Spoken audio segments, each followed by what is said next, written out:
তোমরা অনেকেই জানতে চেয়েছো মাছের কচুরির রেসিপি, তো চলো আমি আজকে তোমাদের সাথে শেয়ার করছি। প্রথমে মাছটাকে আমি নুন হলুদ দিয়ে ভালো করে সেদ্ধ করে নিয়ে মিক্সিতে একটা স্মুথ পেস্ট বানিয়ে নিয়েছি। এখানে আটাটা গরম জল আর সুজি দিয়ে ভালো করে মেখে নিয়েছি।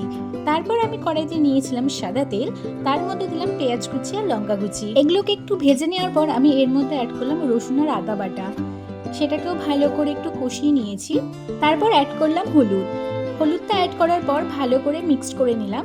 এরপর দিলাম কিছুটা জিরের গুঁড়ো, তারপর দিলাম ধনের গুঁড়ো। এগুলোকে ভালো করে আমি একটু মিক্সড করে নিলাম।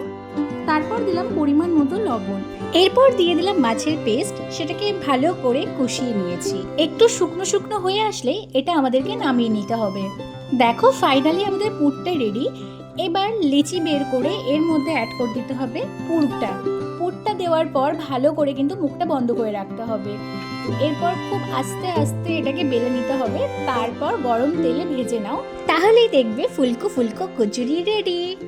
রেসিপিটা ভালো লাগলে অবশ্যই কিন্তু কমেন্ট করে দেবে আর শেয়ার করে দেবে, আর ভালো লাগলে অবশ্যই সাবস্ক্রাইব করে দেবে।